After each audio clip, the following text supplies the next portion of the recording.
This channel does not promote any violent, harmful, or illegal activities. All content provided by this channel is meant for an educational purpose only.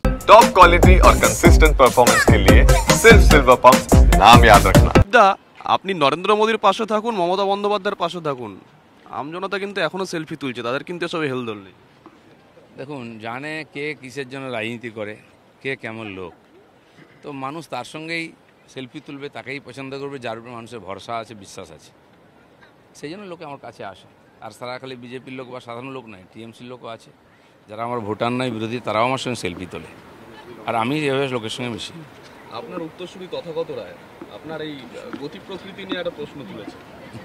যাদের কোনো গতি নেই তারা আবার গতি প্রকৃতি নিয়ে কী প্রশ্ন করবে? চলো দিলীপদা, সমালোচকরা অনেকেই তাদের লাইফস্টাইল নিয়ে বলছিল, এটা একটু বুঝিয়ে দিন। আমি জানি না কি লাইফস্টাইল, তাদের তাদের লাইফস্টাইল আপনারা জানেন। দিলীপ ঘোষের লাইফস্টাইল আপনারা জানেন। দিলীপ ঘোষ খোলা ময়দানে আকাশের নিচে বাস করে, সকাল থেকে রাত মানুষের সামনে থাকে, লুকোবার কিছু নেই। বাকিদের লাইফস্টাইল দেখুন, দিনের সকালে রাত্রের লাইফ, যারা আমাকে সার্টিফিকেট দিচ্ছে তারা সমাজের জন্য কি করেছে। পায়খানা পেচ্ছাপ ছাড়া কোনো ত্যাগ করেনি জীবনে, তারা হয়ে গেলে ত্যাগী। আর জীবনে আমি কোনোদিন বিড়ি সিগারেট খাইনি, মদ খাইনি, বারে যাইনি, ড্যান্স করতে যাইনি, ফুর্তি করতে যাইনি, বিয়ে বাড়িতেও যাইনি আমি। বিছানা পাল্টায় বলছিল, জানেন না কতবার বিছানা পাল্টে এসছে। তারা আমার চরিত্রের দোষ ধরছে।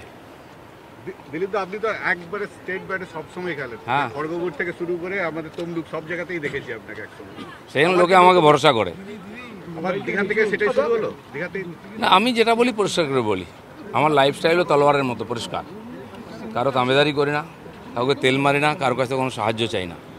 আমি মিশনের জন্য বেঁচে থাকি, সেই মিশনের জন্য লড়াই করি। যাদের চোখের চশমার রং পাল্টায় তারা আমাকে বিভিন্ন রকম দেখে। দিলীপ দা, একটা হিন্দিতে আপনার যারা সতীর্থ সমালোচনা করছেন, মেদিনীপুরে কয়েকটা জায়গায় বিক্ষোভ হয়েছে, একটু হিন্দিতে। ना যারা जो पिछले चुनाव के समय साजिश हुई है, जिन्होंने किया है वही लोग कर रहे हैं। इसमें कोई फर्क पड़ने वाला नहीं है। इसमें पार्टी का क्या हित होगा?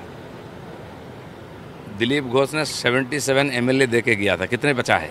1 दर्जन एमएलए कहाँ गए? एमपी, एमएलए, पंचायत, जिला परिषद के मेंबर पार्टी छोड़ के क्यों जा रहे हैं? इतने बड़े नेता हैं। तो जब से मैंने अपना मेंबरशिप छोड़ा, प्रेसिडेंटशिप, तब से पार्टी क्यों नीचे जा रहा है? कितना चुनाव जीता है, क्यों नहीं जीत रहा है? दिलीप घोष को छोड़ दो। दिलीप घोष कल पार्टी में नहीं था, कल फिर नहीं रहेगा, पार्टी तो रहेगा। जो दे के आया वो कहाँ गया? क्यों आगे नहीं बढ़ रहा है, पीछे क्यों जा रहा है पार्टी? जवाब पब्लिक को देना है, मुझे किसी से कोई मतलब नहीं है। নেতৃত্ব কোনো কথা বলেছিল এই ব্যাপারে কালকে থেকে আজ অবধি, মানে কোনো নেতৃত্ব না, এই বিষয়টি নিয়ে? না, আমি পার্টির নীতির বাইরে করিনি। পার্টি শুনেছেন আপনারা, বলেছে যে মন্দির বয়কট করছি, নাকি করতে পারে। কারো ইচ্ছা হয়েছে এসেছে, কারো ইচ্ছা হয়েছে আসেনি। কেউ কেউ কাশী বিশ্বনাথ উদ্বোধনে ডাক পেড়েছে, কেউ গেছে, কেউ যায়নি। রাম মন্দির উদ্বোধনে লক্ষ লক্ষ লোক এসে 750-800 ভিআইপি এসছেন, তারা সব বিজেপি ছিলেন না, সমাজের সাধারণ মানুষ। মন্দিরই সবাইকে মেলায়, মেলনের জায়গা। আমাদের ভারতবর্ষের সংস্কৃতির প্রাণকেন্দ্র হচ্ছে মন্দির। মন্দির না চললে সমাজ চলবে না। মন্দির কে তৈরি করেছে কেউ জানে? কালীঘাটের মন্দির কে তৈরি, আপনি জানেন?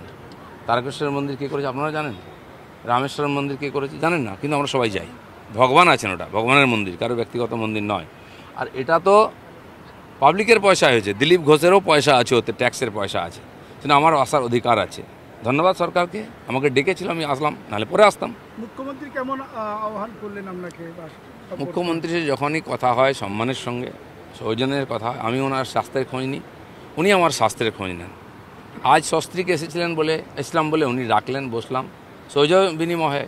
ওনার সঙ্গে কোনো গোপন ক্লোজ ডোর মিটিং করিনি। আমার লোকেরাও সঙ্গে ছিল, ওনার অফিসাররাও সঙ্গে ছিলেন।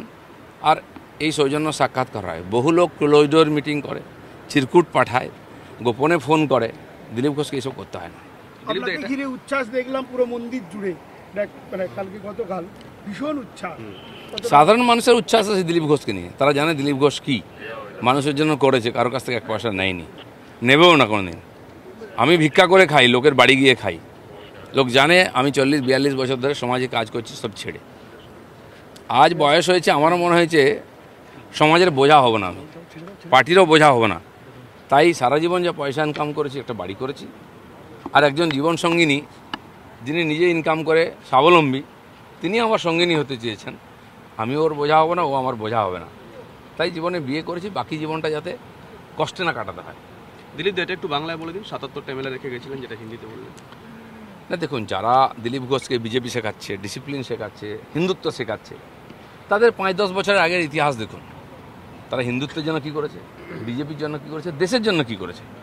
তাদের জীবনের ত্যাগ কী? পায়খানা আর পেচ্ছাপ। সময় থেকে নিয়েছে ওরা, পার্টি থেকে নিয়েছে। দিলীপ ঘোষ পার্টি থেকে যা নিয়েছে তার অনেক গুণ দিয়েছে। দিলীপ ঘোষ পার্টি থেকে কোনোদিন সিট চায়নি, টিকিট চায়নি, কোনোদিন পদ চায়নি। পার্টির প্রয়োজন হয়েছে, আমাকে দায়িত্ব দিয়েছে, আমি করে দেখিয়েছি। যদি পার্টি আবার দায়িত্ব দেয় কোনো, আমি করে দেখাবো। বিজেপিতে দিলীপ ঘোষ খালি হাতে এসেছিল, খালি হাতেই যাবে। বোঝা নিয়ে আসেনি, বোঝা নিয়ে যাবে না। এটা দিলীপ ঘোষ, এটা বাংলার 10 কোটি লোক জানে। কিছু লোকের পেটে ব্যথা হয়, বিজনেস ধান্দা খারাপ হয়, তারা চেঁচামেচি করছেন। এতে কিছু বিজেপির কিছু যায় আসে না, সমাজের কিছু যায় আসে না।